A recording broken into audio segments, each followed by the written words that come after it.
ओबयाह अध्याय 1। अध्याय 1। अदोम को दंड।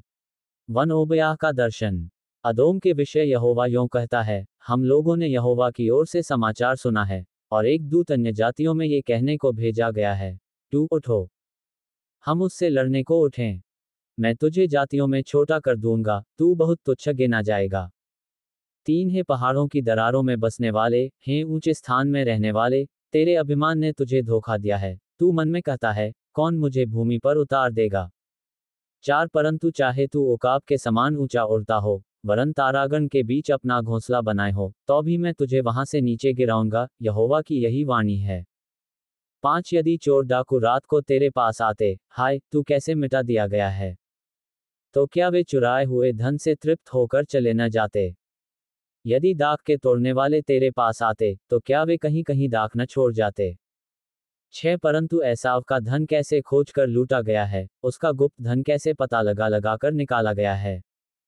7 जितनों ने तुझसे वाचा बांधी थी, उन सबों ने तुझे सीमा तक ढकेल दिया है। जो लोग तुझसे मेल रखते थे, वे तुझको धोखा देकर तुझ पर प्रबल हुए हैं, और जो तेरी रोटी खाते हैं, वे तेरे लिए फंदा लगाते हैं, उसमें कुछ समझ नहीं है।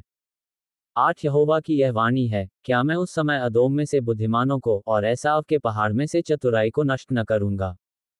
9 है तेमान, तेरे शूरवीरों का मन कच्चा हो जाएगा, और यों एसाव के पहाड़ पर का हर एक पुरुष घात होकर नष्ट हो जाएगा। अदोम को दंड का कारण। 10 है एसाव, उस उपद्रव के कारण जो तूने अपने भाई याकूब पर किया, तू लज्जा से ढपेगा और सदा के लिए नाश हो जाएगा। 11 जिस दिन परदेशी लोग उसकी धन संपत्ति छीन कर ले गए, और पराए लोगों ने उसके फाटकों से घुसकर यरूशलेम पर चिट्ठी डाली, उस दिन तू भी उनमें से एक था। 12 परंतु तुझे उचित नहीं था कि तू अपने भाई के दिन में, अर्थात उसकी विपत्ति के दिन में उसकी ओर देखता रहता, और यहूदियों के विनाश के दिन उनके ऊपर आनंद करता, और उनके संकट के दिन बड़ा बोल बोलता। 13 तुझे उचित नहीं था कि मेरी प्रजा की विपत्ति के दिन तू उसके फाटक में घुसता, और उसकी विपत्ति के दिन उसकी दुर्दशा को देखता रहता, और उसकी विपत्ति के दिन उसकी धन संपत्ति पर हाथ लगाता। 14 तुझे उचित नहीं था कि तिरमुहाने पर उसके भागने वालों को मार डालने के लिए खड़ा होता, और संकट के दिन उसके बचे हुओं को पकड़ाता। परमेश्वर जाति जाति का न्याय करेगा। 15 क्योंकि सारी जातियों पर यहोवा के दिन का आना निकट है। जैसा तूने किया है, वैसा ही तुझसे भी किया जाएगा, तेरा व्यवहार लौटकर तेरे ही सिर पर पड़ेगा। 16 जिस प्रकार तूने मेरे पवित्र पर्वत पर पिया, उसी प्रकार से सारी जातियां लगातार पीती रहेंगी, वरन वे सुड़क सुड़क कर पिएंगी, और ऐसी हो जाएंगी जैसी कभी हुई ही नहीं। इस्राएल की विजय।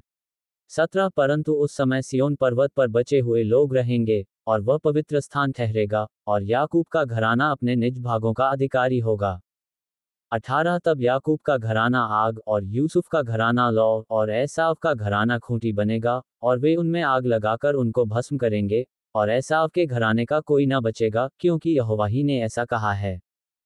19 दक्षिण देश के लोग एसाव के पहाड़ के अधिकारी हो जाएंगे, और नीचे के देश के लोग पलिश्तियों के अधिकारी होंगे, और यहूदी एप्रैम और सामरिया के देहात को अपने भाग में कर लेंगे, और बिन्यामीन गिलाद का अधिकारी होगा। 20 इस्राएलियों के उस दल में से जो लोग बंधुआई में जाकर कनानियों के बीच सारपत तक रहते हैं, और यरूशलेमियों में से जो लोग बंधुआई में जाकर सपाराद में रहते हैं, वे सब दक्षिण देश के नगरों के अधिकारी हो जाएंगे। 21 उद्धार करने वाले एसाव के पहाड़ का न्याय करने के लिए सियोन पर्वत पर चढ़ आएंगे, और राज्य यहोवा ही का हो जाएगा।